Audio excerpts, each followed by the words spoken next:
I'm John White. Today we're going to be talking about some pecan questions that we've gotten. And one of the things I want to give you some basics on pecans. This is considered a leaf on a pecan, and each one of these individual things that a lot of people call a leaf is actually a leaflet. So when we talk about leaves on a pecan tree, we're talking about this whole thing. And we need 15 of these for each pecan. So we want to produce and keep as many leaves on the tree as possible.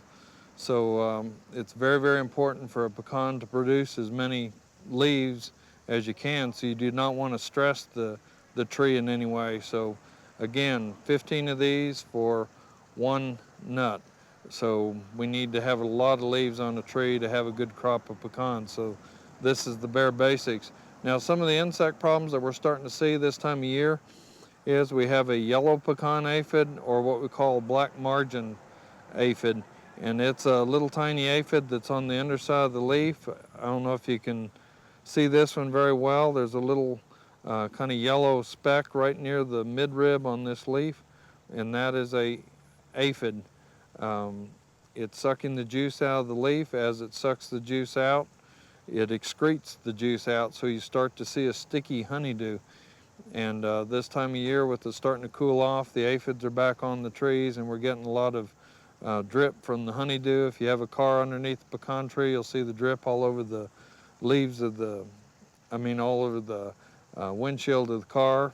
And then as it falls down through the tree, you'll find a lot of the leaves have a lot of drip on them. So this is an aphid.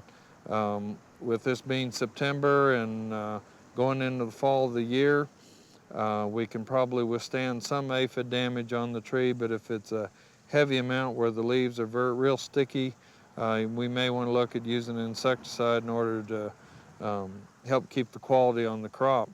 The other thing we're looking at is these leaves right here have kind of a yellow spot with a dead area in between it.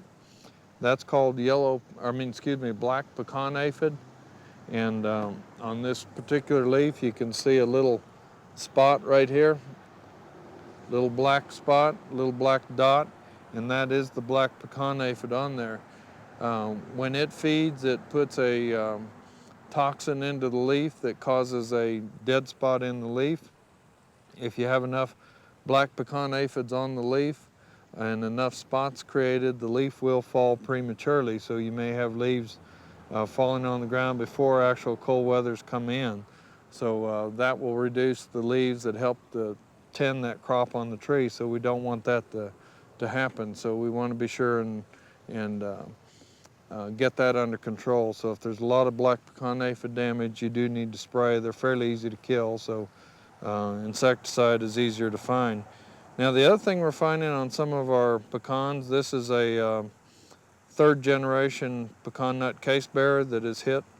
We are seeing that on some of the pecans. It may cause the shuck to stick to the shell and make the shuck very hard to pull off the shell. So depending on when it hit, it won't get into the actual nut because it's already formed the shell on it. But this is a sign of pecan nut case bearer. There's nothing you can do right now. You just want to maybe start working on getting a program together for next year so that you can control it early next year. So pecan nut case bearer is something that we see on some of the pecans.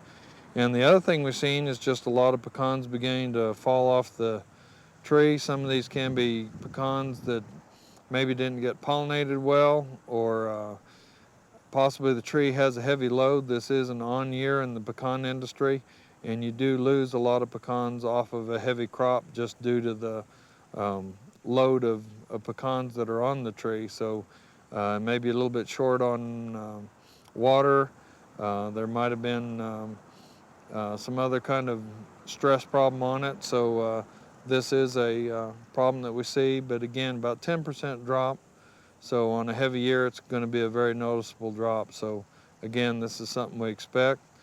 But as far as the pecan tree, we do want to get our last waterings, last irrigations on. So we want to continue the watering of the crop all the way through shuck split. So when this shuck begins to actually split on the pecan, you can carry the irrigations on through there. So we may be talking about on into October and possibly even the early part of November.